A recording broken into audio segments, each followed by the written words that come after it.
저희 집에는 어쩐 일이세요? 제가 보낸 카톡 하나가 우리 세 사람의 운명을 완전히 바꿔놓을 줄은 몰랐습니다.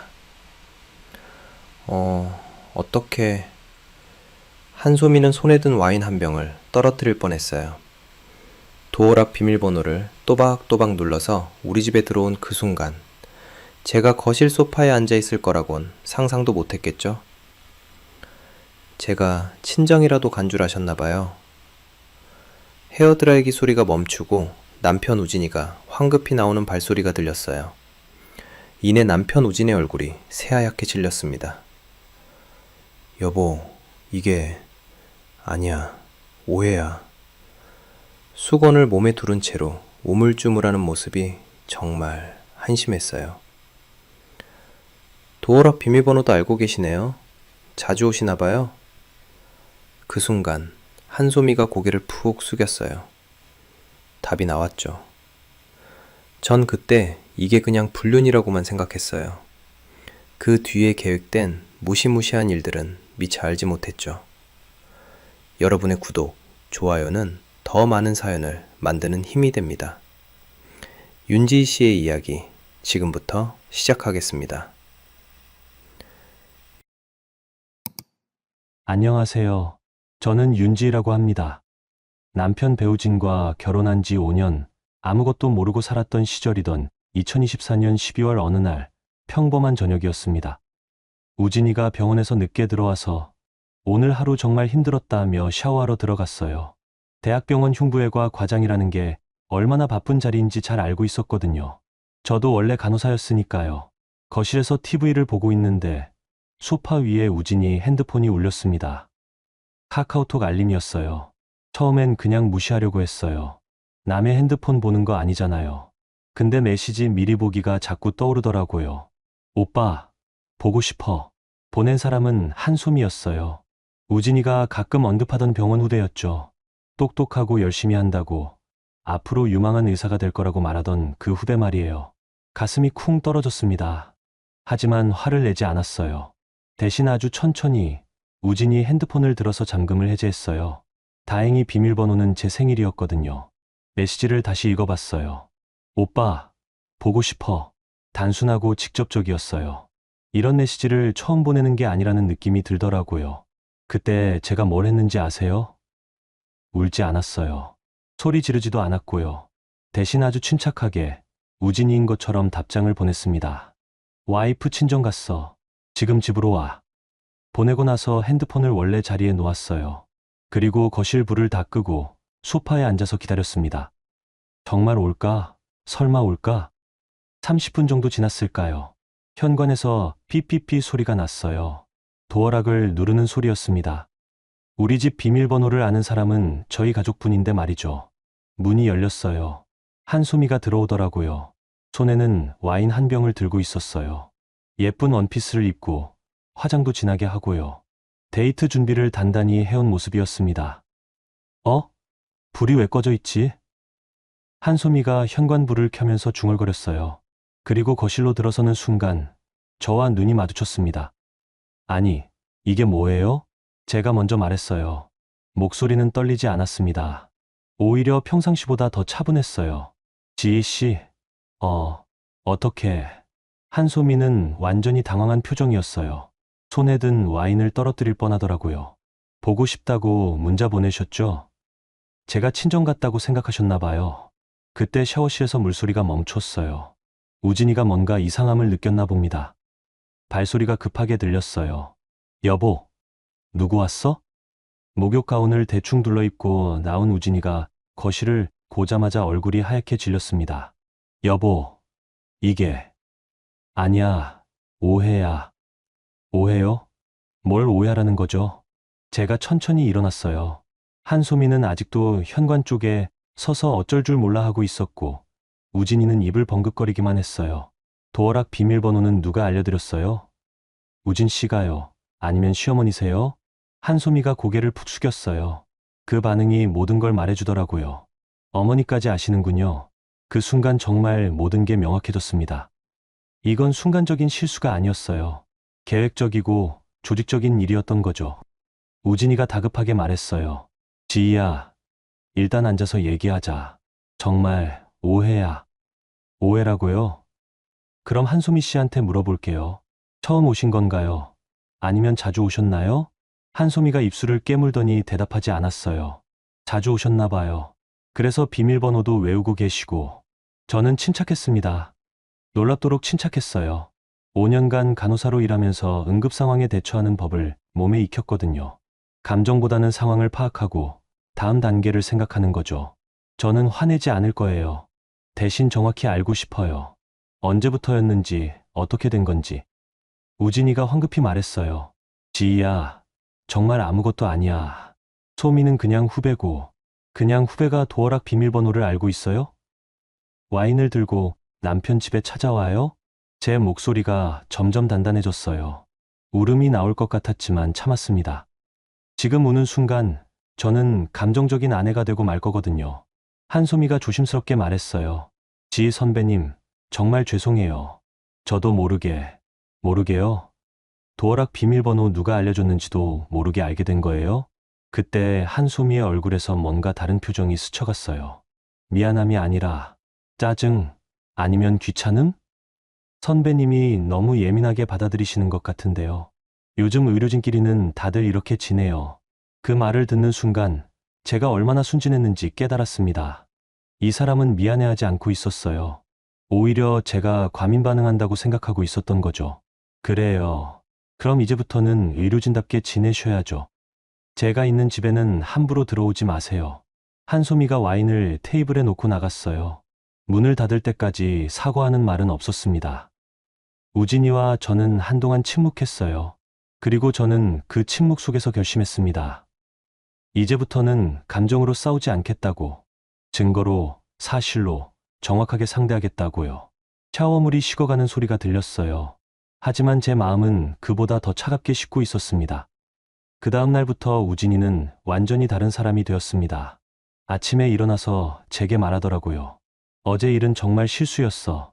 소미한테도 단단히 말해놨고, 앞으로는 그런 일 없을 거야.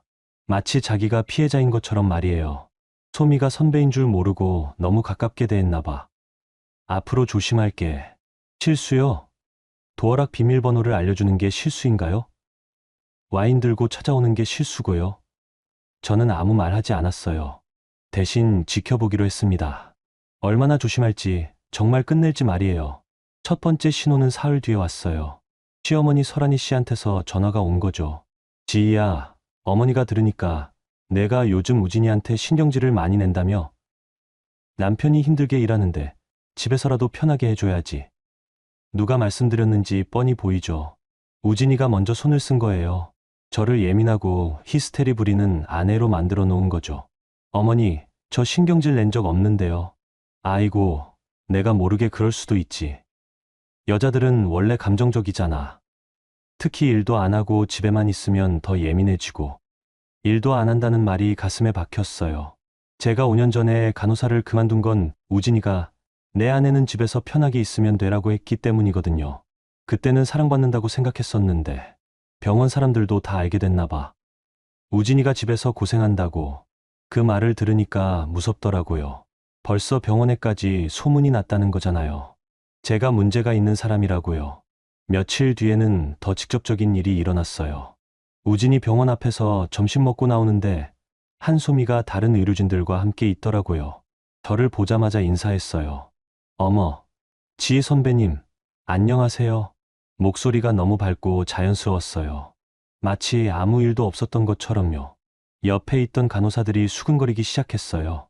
소미야, 저분이 우진 과장님 부인이시구나. 아, 예. 간호사셨다가 결혼하신 후로는 부럽네. 나도 의사 남편 만나서 일 그만두고 싶어. 그때 한소미가 웃으면서 말했어요. 요즘 과장님이 집에서 스트레스를 많이 받으신다고 하시던데 선배님께서 좀 더 이해해 주시면 좋겠어요. 앞에서 대놓고 이런 말을 하다니요. 저는 잠깐 말문이 막혔어요. 무슨 스트레스요? 아, 그냥. 과장님이 워낙 완벽주의자시라서 집에서도 편하게 못 쉬신다고. 말끝을 흐리면서도 의미는 분명히 전달했어요. 제가 남편을 편하게 해주지 못한다는 거죠. 옆에 있던 간호사들이 고개를 끄덕이는 게 보였어요. 집에 돌아와서 우진이한테 물어봤어요. 병원에서 저 얘기하고 다녀요? 무슨 소리야? 그런 적 없는데. 한소미가 다른 사람들 앞에서 당신이 집에서 스트레스 받는다고 했어요. 우진이 표정이 살짝 굳었어요. 소미가 그런 말을 했다고? 설마 그럴 리가.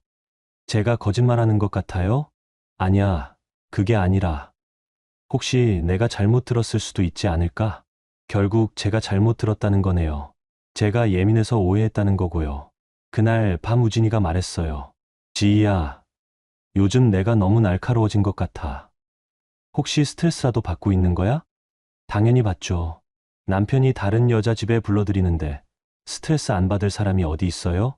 야, 그거 정말 실수라고 했잖아.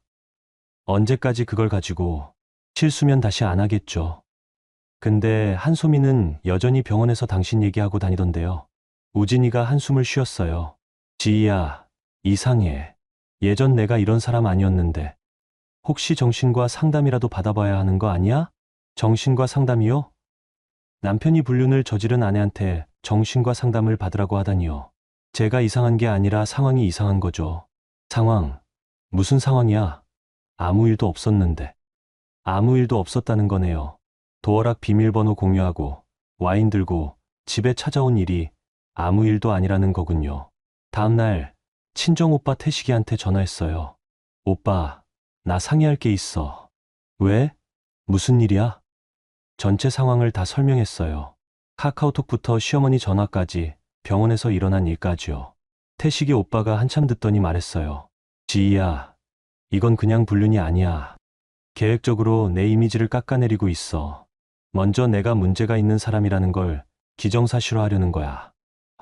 왜요? 이혼할 때 유리하게 하려고. 내가 정신적으로 불안정하고 남편한테 스트레스 준다는 걸 미리 소문내는 거지. 오빠 말을 듣고 나니까 모든 게 연결되더라고요. 시어머니 전화도 한소미의 말도 우진이가 정신과 상담을 권한 것도 다 하나의 그림이었던 거예요. 오빠, 그럼 저 어떻게 해야 해요? 일단 감정적으로 대응하지 마. 그게 상대가 원하는 거야. 대신 기록해. 누가 언제 뭐라고 했는지. 전화 내용은 녹음하고 카카오톡은 캡처해둬. 근데 우진이가 요새 핸드폰 비밀번호를 바꿨어요. 그래? 그것도 증거야. 왜 바꿨겠어? 그날부터 저는 작은 공책에 기록하기 시작했어요. 날짜, 시간, 누가 뭐라고 했는지, 우진이가 언제 나갔다가 언제 들어왔는지, 핸드폰 비밀번호 언제 바뀌었는지. 일주일 뒤에 시어머니가 또 전화하셨어요. 지희야, 요즘 우진이 얼굴이 안 좋아 보이던데. 내가 집에서 잘 챙겨줘야지. 이번엔 녹음했어요. 어머니, 우진이가 뭐라고 하셨어요? 집에서 편하게 못 쉰다고 하더라. 아내가 자꾸 트집 잡고 의심한다고. 전 트집 잡은 적 없는데요. 아이고, 여자가 너무 강하면 안 돼. 남편 기살려줘야지. 전화를 끊고 나서 공책에 적었어요. 12월 15일, 시어머니 전화.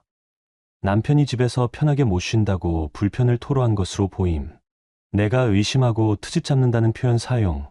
그런 식으로 일주일을 기록했더니 패턴이 보이기 시작했어요. 우진이는 저를 문제가 있는 아내로 만들기 위해 체계적으로 움직이고 있었어요. 그리고 한소미는 그 과정에서 예심 많은 후배 역할을 하고 있고요. 어떤 날 밤, 우진이가 말했어요. 지희야, 우리 잠깐 떨어져 지내는 게 어때? 서로 머리 좀 식히고. 떨어져 지낸다고요? 응. 내가 친정에서 좀 있거나 아니면 내가 나가거나. 그때 알았어요. 이제 본격적으로 시작됐다는 거려. 하지만 저는 감정적으로 반응하지 않았어요. 대신 태식이 오빠 말을 떠올렸죠. 증거로 말하라고 했던 말을요. 좋아요. 하지만 조건이 있어요. 조건. 모든 것을 서류로 정리해요. 재산 목록부터 시작해서. 우진이 얼굴이 굳었어요. 그게 또 다른 증거였습니다. 우진이가 잠깐 떨어져 지내자고 한 말은 거짓말이었어요. 잠깐이 아니라 아예 쫓아내려는 거였거든요. 이틀 뒤에 시어머니가 직접 우리 집에 오셨어요. 평소보다 일찍 오셔서 뭔가 단단히 준비해온 느낌이었어요.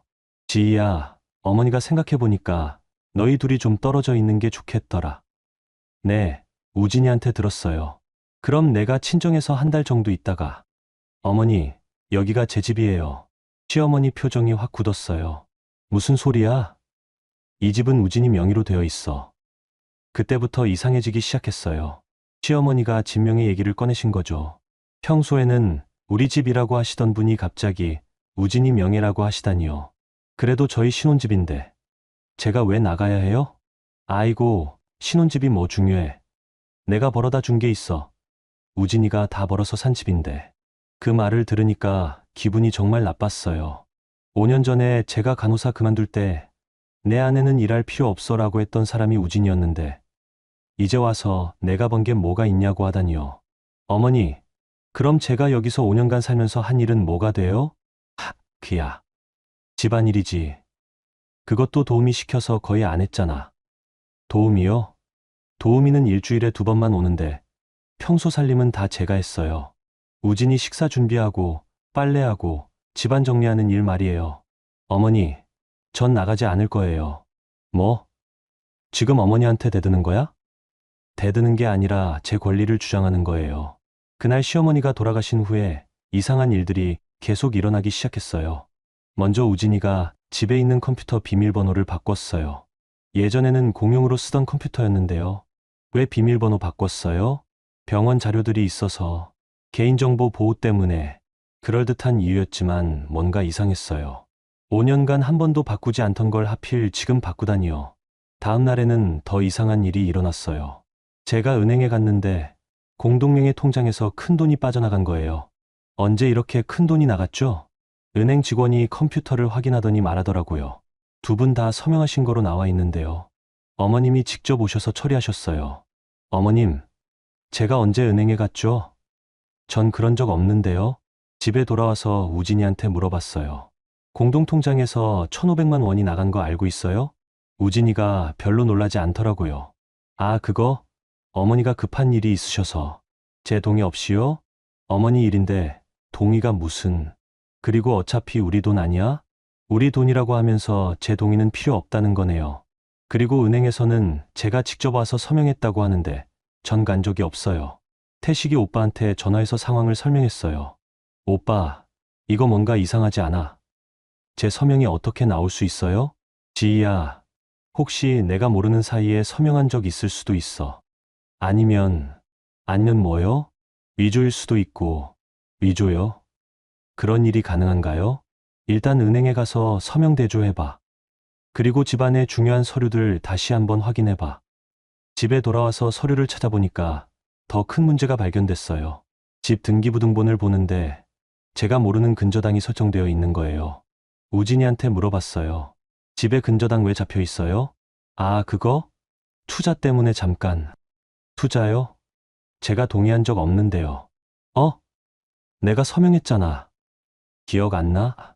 또 제가 서명했다는 거예요. 전 그런 적 없는데 말이에요. 그날 밤 우진이가 서재에서 뭔가를 정리하고 있더라고요. 서류들을 상자에 넣고 있었어요. 뭐 하세요? 정리 좀 하려고. 그 서류들 뭐예요? 병원 관련 서류들이야. 집에 두면 안 되는 것들이라서. 그 상자를 어디로 가져갔는지는 알 수 없었어요. 다음날 보니까 없어져 있더라고요. 태식이 오빠가 등기부등본을 보더니 심각한 표정을 지었어요. 지희야, 이거 큰일이야. 왜요? 이 근저당 설정한 날짜 봐. 그리고 여기 있는 증여 내역도 봐. 최근에 계속 재산이 이동하고 있어. 서류를 자세히 보니까 정말 그랬어요. 몇 달 전부터 계속 재산이 움직이고 있었어요. 제가 모르는 사이예요. 이건 이혼 준비야. 재산을 빼돌리고 있는 거지. 그럼 저는 어떻게 돼요? 지금 상태로 이혼하면 넌 거의 아무것도 못 받아. 집도 근저당 때문에 실질 가치가 없고 현금도 다 빠져나갔으니까. 그제서야 전체 그림이 보였어요. 단순히 불륜 상대를 들여놓은 게 아니라 처음부터 이혼을 염두에 두고 계획적으로 준비해온 거였어요. 오빠, 그럼 저 어떻게 해야 해요? 일단 서류부터 더 많이 확보해야 해. 그리고 은행 거래 내역, 부동산 이동 현황, 모든 걸 다 모아야 돼. 근데 우진이가 서류 다 가져갔어요. 그럼 은행에서 직접 떼와야지. 그리고 등기소에서도 모든 변동사항 다시 확인하고. 그날부터 저는 전쟁을 시작했어요. 감정 싸움이 아니라 서류 싸움을요. 은행마다 가서 거래 내역을 뽑고 등기소에 가서 모든 변동사항을 확인했어요. 그리고 놀라운 사실을 발견했어요. 제 서명이 들어간 서류들 중 상당수가 제가 실제로 서명한 것과 달랐어요. 비슷하긴 했지만 자세히 보면 필체가 미묘하게 다른 거예요. 태식이 오빠가 그 서류들을 보더니 고개를 저었어요. 지희야, 이건 명백한 사기야. 위조 서명으로 재산을 이동한 거지. 그럼 무효잖아요. 맞아. 하지만 증명하는 게 문제야. 필적 감정을 받아야 하고 법적 절차를 밟아야 해. 그날 밤 집에서 우진이와 마주 앉았을 때 모든 게 달라 보였어요. 5년간 사랑했던 남편이 아니라 제 인생을 빼앗아가려는 사람으로 보였거든요. 우진 씨, 재산 이동 내역 다 확인했어요. 우진이 얼굴이 잠깐 굳었어요.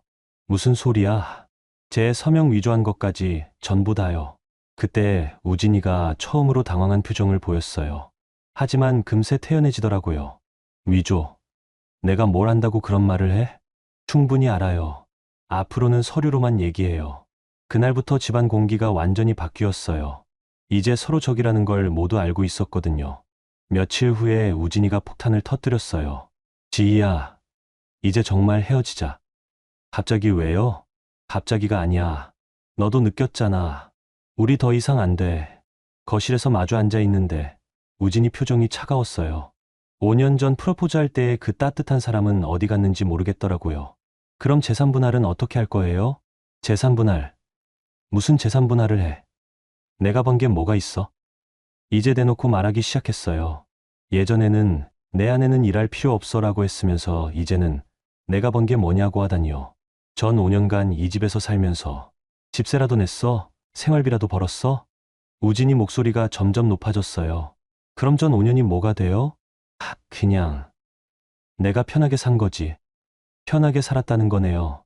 매일 아침 6시에 일어나서 아침 준비하고 병원 회식이 있으면 새벽까지 기다리고 시어머니 요구사항 다 들어주고 우진이 친구들 와도 집 정리해서 대접하는 게 편하게 산 거라는 거군요.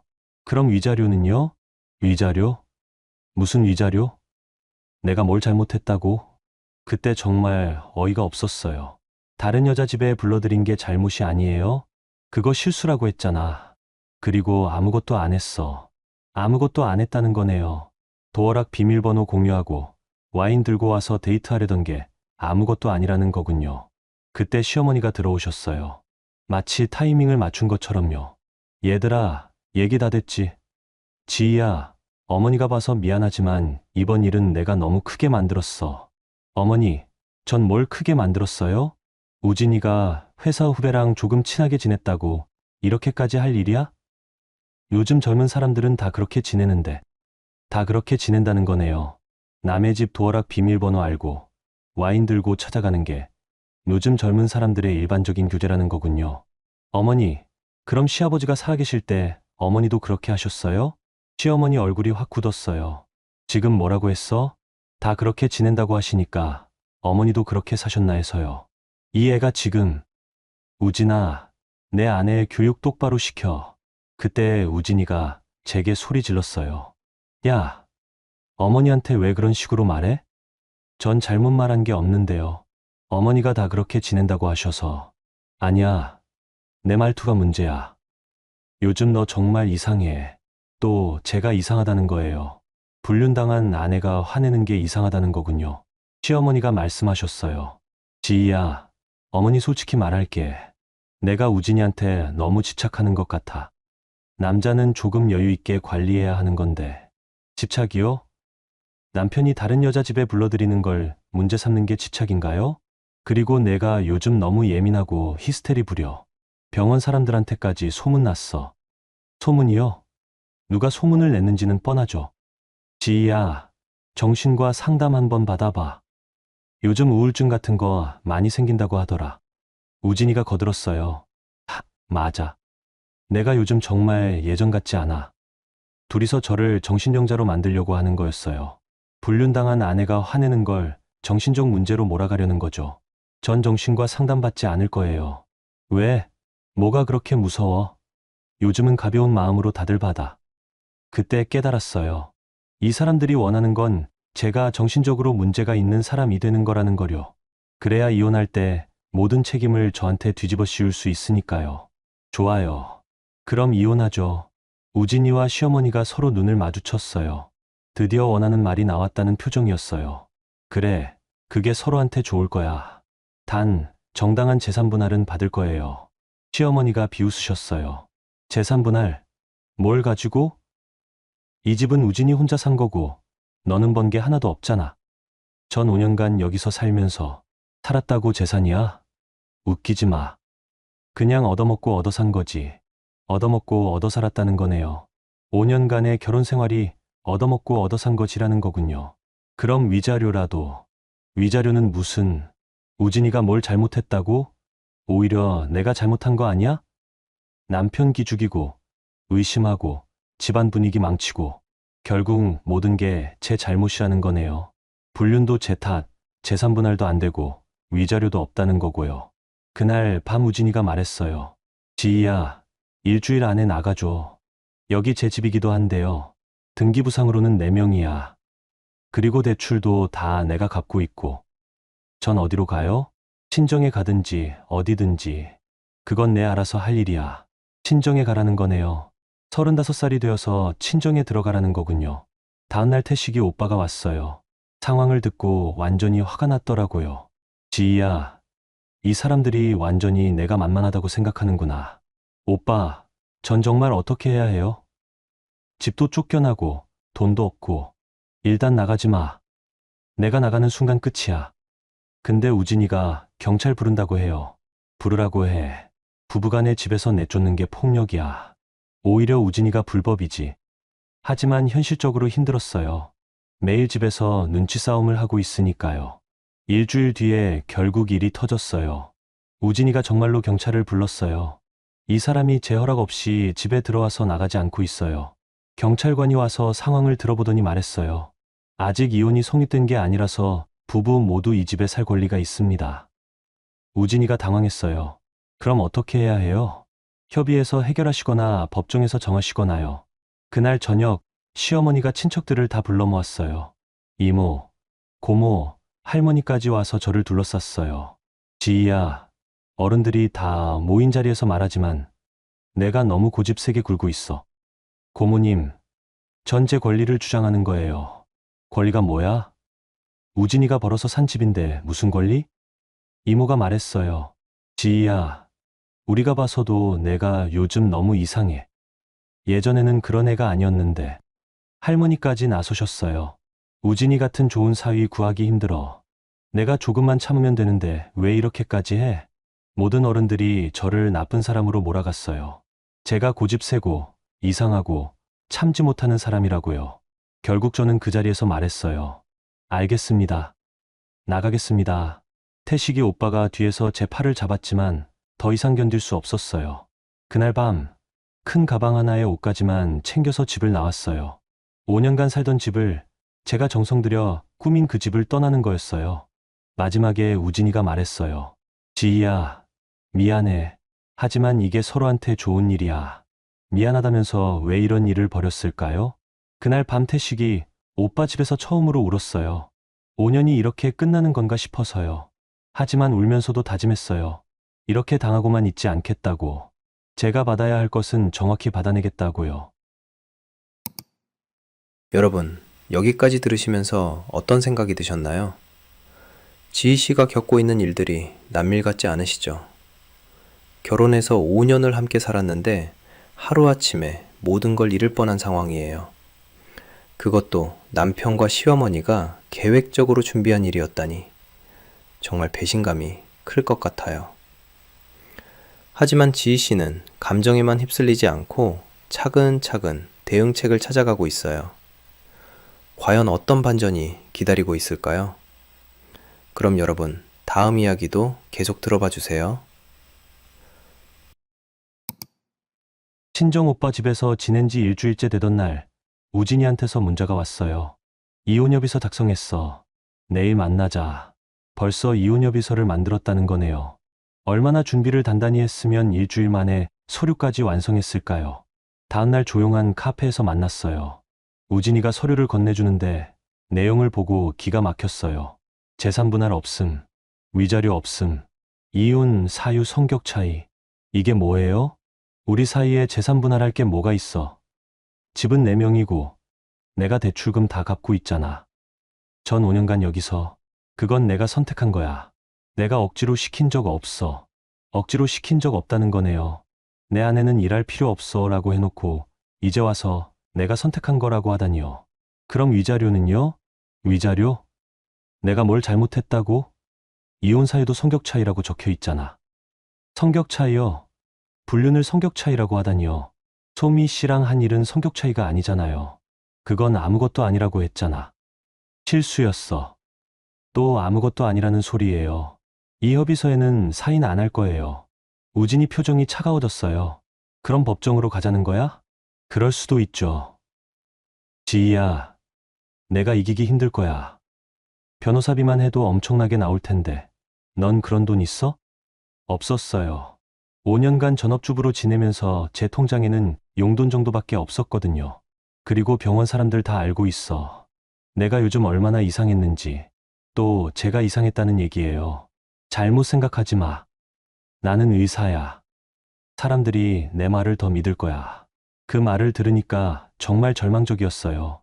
권력도, 돈도, 사회적 지위도 다 우진이 쪽에 있으니까요. 집에 돌아와서 태식이 오빠한테 말했어요. 오빠, 우진이가 변호사비도 없을 거라고 하는데. 그건 나중에 생각해. 일단 혹시 우진이가 과거에 언급한 사람 중에 도움받을 만한 사람 없어? 글쎄요. 아, 그런데 예전에 우진이가 술 먹고 전 약혼녀 얘기를 한 적이 있어요. 전 약혼녀? 네. 정수연이라는 분인데 변호사라고 했어요. 우진이가 의대 다닐 때 만났는데 집안 반대로 헤어졌다고. 태식이 오빠가 번쩍했어요. 그 사람 연락처 있어? 없는데. 아, 그런데 우진이가 한 번은 그분이 대형 로펌에 다닌다고 했어요. 로펌 이름은? 기억이 안 나는데 강남에 있는 유명한 곳이라고 했어요. 태식이 오빠가 인터넷을 뒤져서 몇 개 로펌을 찾아냈어요. 그 중에서 정수연이라는 변호사를 찾아봤더니 정말 있더라고요. 지희야, 이 사람한테 연락해봐. 갑자기 뭐라고 해요? 우진이 전 약혼녀인데. 솔직하게 얘기해. 우진이랑 이혼 문제로 상담받고 싶다고. 전화하는 게 정말 떨렸어요. 어떻게 받아들일지 모르겠더라고요. 안녕하세요. 정수연 변호사님이시죠? 네, 맞습니다. 누구세요? 저는 배우진 씨와 결혼한 윤지라고 합니다. 전화 너머로 잠깐 침묵이 흘렀어요. 배우진 씨와요? 네. 이혼 문제로 상담받고 싶어서 연락드렸어요. 잠깐만요. 혹시 직접 만나서 얘기할 수 있을까요? 다음날 로펌 상담실에서 정수연 변호사를 만났어요. 예상보다 차분하고 전문적인 분이었어요. 일단 상황부터 들어볼게요. 전체 경과를 다 설명해 드렸어요. 카카오톡 사건부터 재산은닉, 집에서 쫓겨난 일까지요. 정수연 변호사가 제가 가져온 서류들을 보더니 표정이 점점 굳어지더라고요. 이 근저당 설정건이랑 증여 내역, 그리고 서명, 뭔가 이상한가요? 이상한 정도가 아니에요. 이건 계획적인 재산 은닉이에요. 그때 정수연 변호사가 조심스럽게 말했어요. 혹시 실례가 안 된다면 배우진 씨가 예전에 어떤 사람이었는지 알고 계세요? 어떤 사람이요? 저도 사실 배우진 씨랑 과거에 만난 적이 있어요. 과거에 만났다는 건 알고 있었지만 변호사님이 직접 말씀하시니까 새로웠어요. 저희는 약 8년 전에 파혼했어요. 그때도 이런 일이 있었나요? 정수연 변호사가 잠깐 망설이시더니 말씀하셨어요. 비슷한 패턴이었어요. 처음에는 정말 잘해주다가 나중에 갑자기 돌변해서. 저도 그때 많이 당했어요. 어떻게 당하셨어요? 약혼 파기하면서 저한테 모든 책임을 뒤집어 씌웠어요. 제가 까다롭고 이기적이라고 병원 사람들한테까지 소문을 냈죠. 똑같은 패턴이었어요. 저한테 하는 것과 동일한 방식이었던 거죠. 그리고 파혼 과정에서 제가 준 선물들도 돌려받지 못했어요. 당시에는 법적으로 어떻게 대응해야 하는지 몰랐거든요. 그럼 변호사님도, 네, 저도 피해자예요. 그 말을 듣는 순간 뭔가 위로가 되었어요. 제가 혼자가 아니라는 걸 알게 됐거든요. 윤지 씨, 만약에 제가 이 사건을 맡는다면 이건 단순한 이혼 소송이 아니라 재산 은닉과 위조 혐의까지 함께 다뤄야 할 것 같아요. 그게 가능해요? 물론이에요. 오히려 그래야 제대로 된 결과를 얻을 수 있어요. 정수연 변호사가 계속 말씀하셨어요. 지금까지 배우진 씨는 모든 상대를 감정적으로 몰아가서 승부를 봤어요. 하지만 이번에는 법적으로, 체계적으로 대응할 거예요. 변호사비는 일단 우리가 이기면 상대방이 변호사비까지 물어주게 할 수 있어요. 그리고 재산 은닉한 것만 찾아내도 충분히 커버될 거예요. 정말 그럴 수 있을까요? 윤지 씨, 한 가지만 약속해 주세요. 뭐요? 앞으로는 감정적으로 대응하지 마세요. 모든 걸 법적인 절차에 따라 처리할 거예요. 그래야 이길 수 있어요. 그날 상담을 끝내고 나오면서 처음으로 희망이 보였어요. 이제 제게도 든든한 편이 생긴 거였거든요.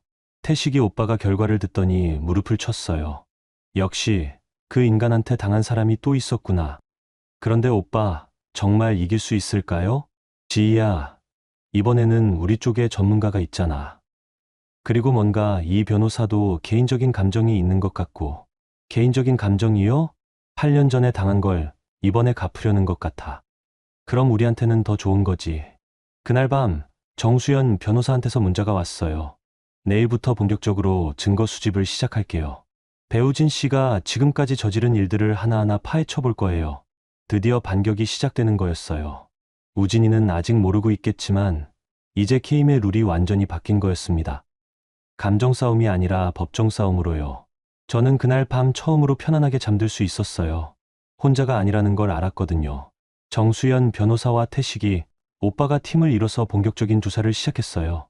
먼저 태식이 오빠가 등기소와 은행을 돌면서 우진이의 재산 흐름을 추적했어요. 등기부 등본, 거래 내역서, 증여신고서까지 다 뽑아낸 거죠. 지희야, 이거 봐. 진짜 대박이야. 오빠가 서류들을 펼쳐놓고 설명해줬어요. 여기 봐. 지난 6개월 동안 무려 8번이나 재산이 이동했어. 그것도 모두 4명이나 서명이 들어간 걸로 되어 있고, 제 서명이 들어간 서류가 8장이나 있다는 거예요. 하지만 저는 그중 단 한 장도 실제로 서명한 기억이 없었어요. 이 중에서 이 3건은 완전히 수상해. 내가 해외여행 간 날짜랑 겹쳐. 맞았어요. 3월에 친구 결혼식 때문에 제주도에 2박 3일 갔던 때였는데 그 기간에 무려 2천만 원이 이동했다고 되어 있었어요. 정수연 변호사가 이 서류들을 보더니 의미심장하게 웃었어요. 윤지 씨, 이거면 충분해요. 이건 명백한 위조죠. 정말요? 이 정도면 서명 위조뿐만 아니라 사기죄까지 성립해요. 사기죄요? 그 정도까지 되는 건가요? 그런데 변호사님, 이것만으로 충분한가요? 아직 시작도 안 했어요. 이제부터 진짜 조사가 들어가는 거예요. 정수연 변호사가 말하는 진짜 조사라는 게 뭔지 궁금했어요. 이틀 뒤에 답이 나왔어요. 정수연 변호사가 병원 내부 사람을 통해 우진이의 병원 생활에 대한 정보를 수집하기 시작한 거예요. 윤지 씨, 배우진 씨 병원에서의 행동 패턴이 좀 이상해요. 어떻게요? 최근 몇 달 동안 연구비 사용 내역이 불투명한 부분이 많아요. 그리고 수술 실적 보고서에도 의문스러운 점이 있고요. 연구비요? 수술 실적 보고서요? 그게 저희 이혼하고 무슨 관계가 있어요? 큰 관계가 있어요. 만약 배우진 씨가 병원에서 부정한 방법으로 돈을 벌었다면 그것도 부부 공동재산이거든요. 그렇게 되는 거였군요. 며칠 뒤에 더 구체적인 정보가 들어왔어요. 병원 내부에서 우진이에 대한 제보가 나온 거예요. 태식이 오빠가 흥분해서 전화했어요. 지희야, 대박 소식이야. 뭔데요? 병원에서 익명 제보가 들어왔어. 우진이가 연구비를 개인적으로 빼돌린 정황이 있다는 거야. 정말요? 그뿐만 아니야. 수술 실적도 부풀려서 보고했다는 얘기가 있어. 실제로는 안 한 수술을 한 것처럼 기록했다는 거지. 그게 사실이라면 정말 큰일이겠네요. 정수연 변호사가 이 정보를 확인하더니 말했어요. 윤지 씨, 이제 판이 완전히 뒤바뀔 거예요. 어떻게요? 우리가 단순히 이혼당하는 입장이 아니라 상대방의 비리를 고발하는 입장이 되는 거예요. 그 말을 듣고 소름이 끼쳤어요. 정말 그렇게 될 수 있는 건가요? 일주일 뒤 정말로 일이 터졌어요. 병원에 익명으로 감사 요청이 들어간 거예요. 우진이의 연구비 사용과 수술 실적에 대한 감사였어요. 우진이한테서 급하게 전화가 왔어요. 지희야, 내가 병원에 뭔가 했어? 저요? 뭘 했다는 거예요? 감사가 들어왔어. 연구비랑 수술 기록 전부 다 뒤지겠다고. 목소리가 완전히 떨리고 있었어요. 그게 저랑 무슨 상관이에요? 상관없을 리 없잖아. 요즘 이상한 변호사랑 만나고 다닌다면서? 그 사람이 뭔가 한 거 아니야? 어떻게 알았을까요? 혹시 우진이가 저를 미행하고 있는 건가요? 저희는 합법적인 절차만 밟고 있어요. 합법적인 절차, 야, 병원 감사가 어떤 건지 알아? 내 인생이 끝날 수도 있는 거야. 그제서야 우진이가 진짜 당황하고 있다는 걸 알았어요. 지금까지는 여유 부리면서 저를 무시했었는데, 이제는 완전히 태도가 바뀐 거죠. 지희야, 이혼 조건 다시 얘기해보자. 갑자기요? 재산 분할도 어느 정도 해주고, 위자료도 줄 수 있어. 갑자기 재산 분할과 위자료를 준다는 거네요. 일주일 전까지만 해도 내가 번 게 뭐냐고 했었는데 말이에요. 얼마나요? 집값이 한 30% 정도? 30%요? 5년간의 결혼 생활이 30%라는 거네요. 그리고 위자료로 1천만 원. 1천만 원이요? 불륜에 대한 위자료가 1천만 원이라고요? 생각해 보겠어요. 정수연 변호사한테 이 상황을 말씀드렸더니 웃으시더라고요. 벌써 흔들리기 시작했네요. 좋은 신호예요. 그럼 협상을 받아들일까요? 아직 아니에요. 더 기다려야 해요. 감사 결과가 나오면 입장이 완전히 뒤바뀔 거예요. 정말 그럴까요? 윤지 씨, 지금까지 배우진 씨는 우리를 무시했어요. 하지만 이제는 우리가 주도권을 갖게 될 거예요. 며칠 뒤에 더 재미있는 일이 일어났어요. 한소미한테서 연락이 온 거예요. 선배님, 안녕하세요. 혹시 시간 되시면 한번 만나뵐 수 있을까요? 왜 갑자기 만나자고 하는 걸까요? 카페에서 만난 한소미는 완전히 다른 사람 같았어요. 예전에 제게 건방지게 대하던 모습은 온데간데 없고 완전히 위축되어 있더라고요. 선배님, 제가 사과드리려고 해서. 갑자기요? 병원 분위기가 이상해져서요. 과장님 감사 때문에 다들 조심스러워하고 감사 때문에 분위기가 이상해졌다는 거네요. 그리고 혹시 선배님이 변호사랑 만나고 계시다고 들었는데 이것도 어떻게 알았을까요? 저도 혹시 몰라서 변호사 상담을 받고 싶은데 추천해 주실 수 있나요? 한소미도 변호사 상담을 받고 싶다는 거예요. 왜일까요?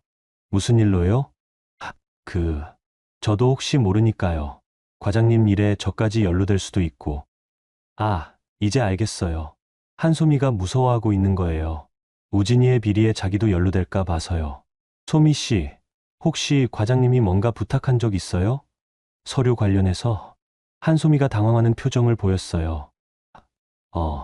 어떻게 아셨어요? 역시 뭔가 있었나 보네요. 무슨 서류요? 수술 기록이랑 연구비 정산 서류 좀 정리해 달라고. 바로 그거였어요. 한소미도 우진이의 비리에 관련되어 있었던 거예요. 정수연 변호사한테 이 얘기를 하니까 아주 좋아하시더라고요. 완벽해요. 이제 내부 증언까지 확보한 셈이네요. 한소미가 증언할까요? 지금 무서워서 어쩔 줄 모르는 상태잖아요. 우리가 잘 유도하면 충분히 가능해요. 정말로 판세가 완전히 뒤바뀌고 있었어요. 일주일 전까지만 해도 제가 궁지에 몰려 있었는데 이제는 우진이 쪽이 더 다급한 상황이 된 거죠. 태식이 오빠가 말했어요. 지희야, 이제부터는 우리가 공격하는 거야. 정말 그랬어요. 이제부터는 제가 주도권을 잡는 거였어요. 병원 감사가 본격적으로 시작되자 생각보다 훨씬 많은 문제들이 터져 나왔어요. 정수연 변호사가 흥미진진한 표정으로 보고했어요. 윤지 씨, 대박 소식이에요. 뭔가요? 감사 과정에서 배우진 씨만의 문제가 아니라는 게 밝혀졌어요. 어떻게요? 시어머니인 서한이 씨도 관련되어 있어요. 시어머니요? 시어머니가 뭘 어떻게 관련되어 있다는 거죠? 설한이 씨 명의로 된 계좌에 병원 관련 돈이 들어간 기록이 있어요. 그것도 한두 번이 아니라 정기적으로요. 그게 무슨 뜻이에요? 배우진 씨가 연구비나 수술비를 빼돌릴 때 자기 명의가 아니라 어머니 명의로 빼돌린 거예요. 그래야 추적하기 어려우니까요. 시어머니가 단순히 아들을 감싸는 것이 아니라 직접 공모했다는 얘기네요. 증거가 확실해요? 네. 은행 거래 내역과 송금 기록이 다 있어요. 그리고 더 재미있는 건 정수연 변호사가 다른 서류를 꺼내셨어요. 설한희 씨가 병원 관계자와 주고받은 통화 기록도 있어요. 통화 기록이요? 네. 병원 내부 전화 시스템에서 뽑은 건데 감사 일주일 전부터 서한희 씨가 병원 행정팀이랑 여러 번 통화했어요. 그게 뭘 의미하는 건가요? 감사 진행 상황을 미리 알아보려고 한 거예요. 그리고 증거인멸을 지시한 정황도 있고요. 증거인멸까지요? 이제 정말 심각해지는군요. 태식이 오빠가 더 자세한 내용을 파악해왔어요. 지희야, 진짜 심각해. 시어머니가 단순히 돈 받기만 한 게 아니야. 또 뭐가 있어요? 부동산 거래도 시어머니를 통해서 한 게 여러 건 있어. 명의신탁 형태로 집도 2채나 더 샀고, 집이 2채나 더 있다는 거예요? 어디예요? 강남이랑 분당에. 모두 시어머니 명의로 되어 있는데, 실제로는 우진이가 산 거지. 그럼 우진이의 실제 재산이 저희가 알고 있던 것보다 훨씬 많다는 얘기네요. 며칠 뒤에 더 충격적인 일이 일어났어요. 한소미가 정수연 변호사 사무실로 찾아온 거예요. 변호사님, 저 말씀드릴 게 있어서 왔어요. 한소미가 완전히 겁에 질린 모습이었어요. 과장님이 저한테 거짓 증언하라고 했어요. 어떤 거짓 증언요? 지희 선배가 정신적으로 불안정했다고, 병원에 와서 소란 피운 적이 있다고 그렇게 말하라고 했어요. 그런 일은 없었어요. 제가 언제 병원에 가서 소란을 피웠나요? 그런데 왜 안 하셨어요? 감사관들이 CCTV까지 다 확인한다고 해서요. 거짓말하면 저까지 문제되잖아요. 한소미가 자기 살기 위해서 진실을 말하기 시작한 거예요.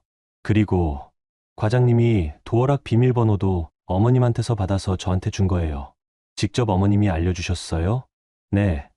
어머님이 직접 전화해서 우진이를 도와줘야 한다고 하시면서 비밀번호 알려주셨어요.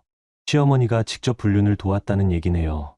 그리고 과장님이 지혜 선배 흉을 볼 때도 어머님이 같이 계획 세우신 것 같았어요. 어떤 계획이요? 선배가 정신적으로 문제가 있는 사람인 것처럼 만들어서 이혼할 때 유리하게 하려는 계획이요. 모든 게 시어머니와 함께 계획된 일이었다는 거네요. 정수연 변호사가 한소미의 증언을 녹음하고 나서 말했어요. 이제 게임 끝이에요. 정말요? 시어머니까지 공모했다는 증거가 확실해졌어요. 이제는 단순한 이혼이 아니라 조직적인 사기 사건이에요. 그날 밤 우진이한테서 다급한 전화가 왔어요. 지희야, 만나자. 지금 당장. 왜요? 협상하자. 내가 원하는 대로 다 해줄게. 원하는 대로 다 해준다는 거네요. 일주일 전까지만 해도 내가 받을 게 뭐냐고 했었는데 말이에요. 구체적으로 어떻게요?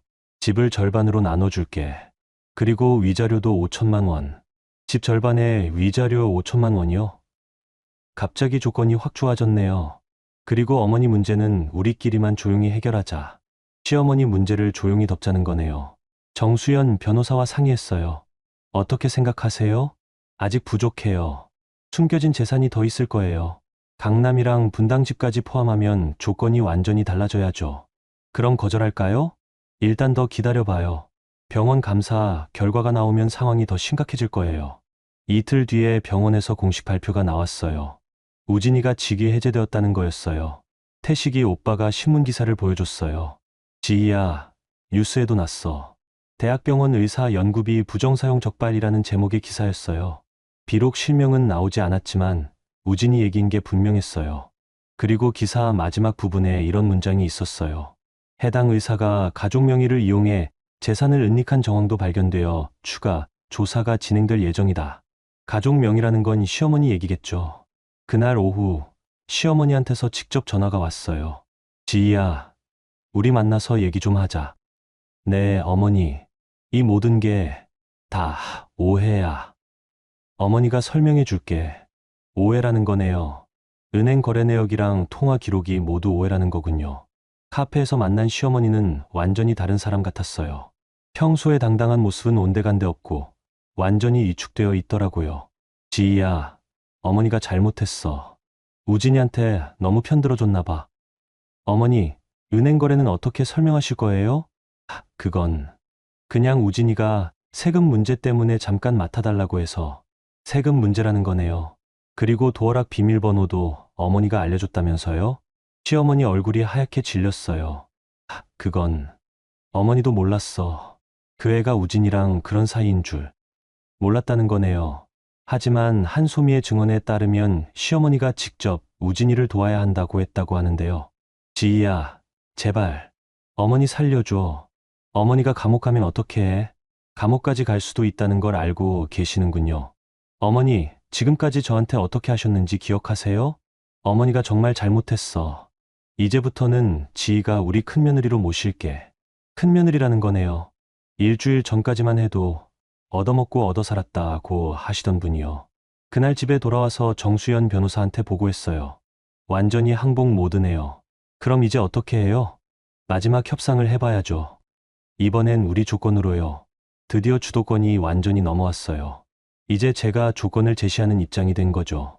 정수연 변호사가 웃으면서 말했어요. 윤지 씨, 이제부터는 정말 다른 게임이에요. 마지막 협상은 법정에서 이뤄졌어요. 공식적인 조정 절차였죠. 우진이와 시어머니, 그리고 그들의 변호사가 한쪽에 앉아 있고, 저와 정수연 변호사, 태식의 오빠가 다른 쪽에 앉아 있었어요. 우진이의 얼굴은 완전히 새하얗게 질려 있었어요. 한 달 전에 저를 무시하며 내가 받을 게 뭐냐고 하던 그 당당한 모습은 온데간데 없었어요. 조정의원이 사건 개요를 읽어주기 시작했어요.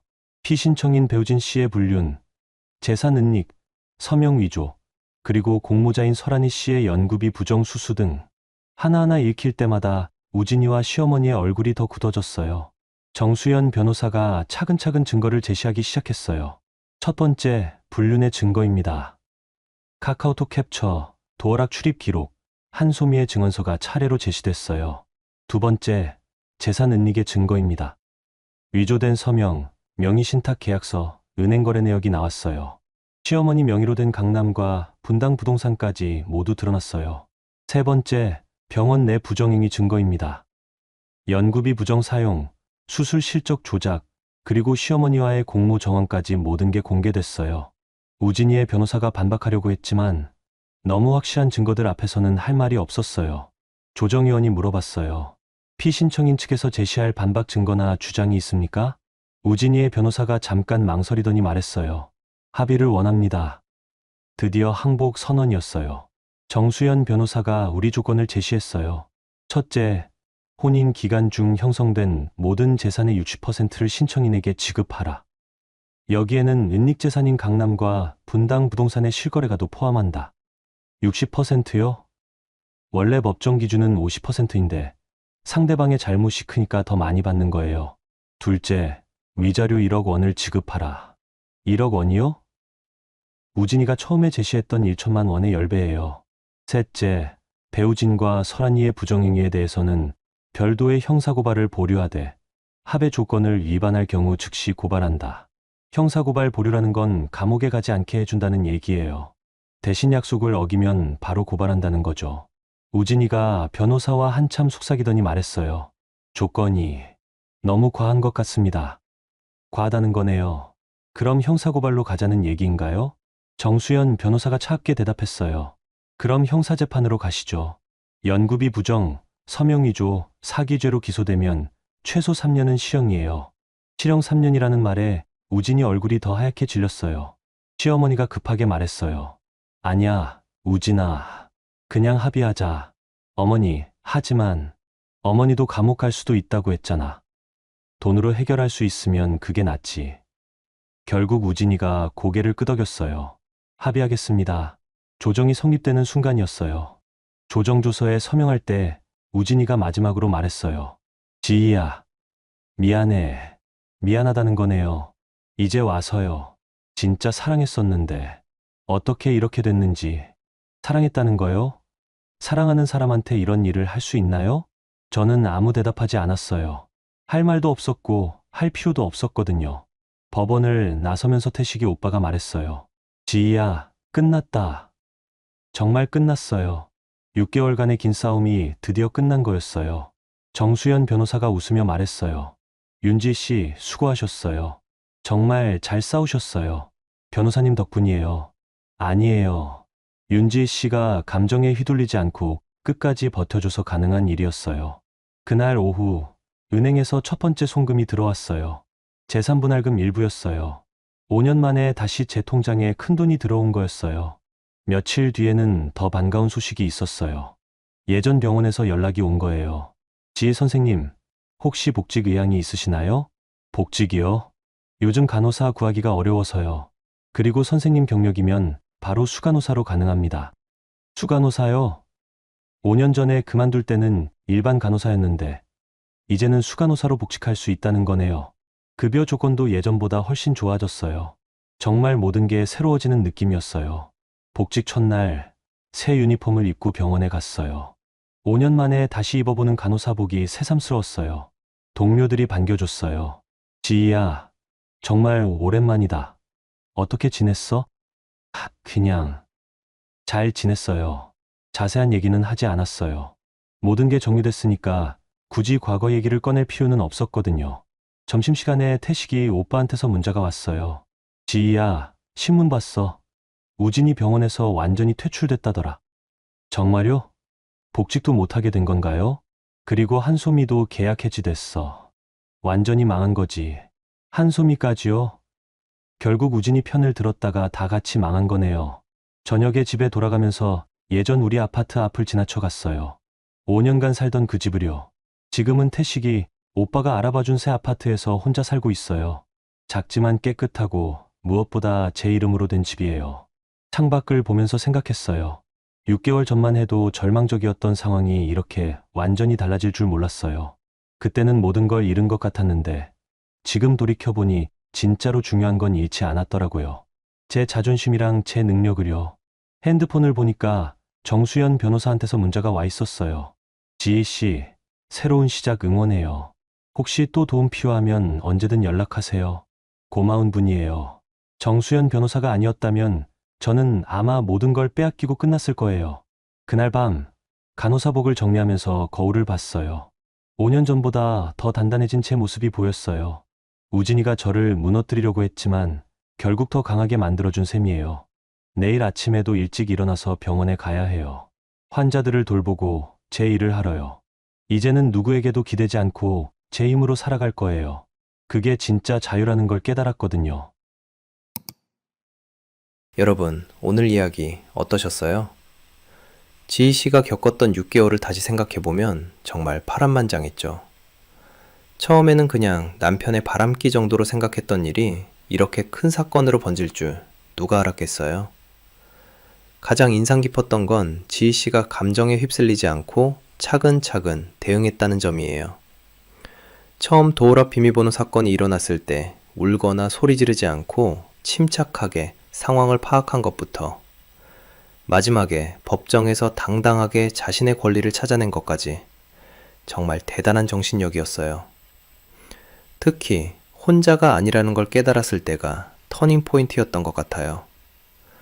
태식 오빠의 든든한 지원과 정수연 변호사라는 전문가를 만나면서 완전히 판세가 바뀌었잖아요. 역시 혼자 끙끙 앓지 말고 주변에 도움을 요청하는 게 중요하다는 걸 보여주는 것 같아요. 그리고 우진이와 시어머니가 저지른 일들을 보면서 참 생각이 많아졌어요. 겉으로는 그럴듯해 보이는 사람들이 뒤에서는 이렇게 치밀하게 남을 속이고 있다니. 하지만 결국 진실은 드러나게 마련이고 잘못한 사람은 그에 맞는 대가를 치르게 되더라고요.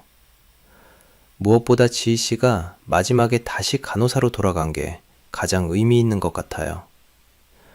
5년 전에 내 아내는 일할 필요 없다는 말에 속아서 경력을 포기했지만 결국 그 경력이 다시 자신을 일으켜 세우는 발판이 된 거잖아요.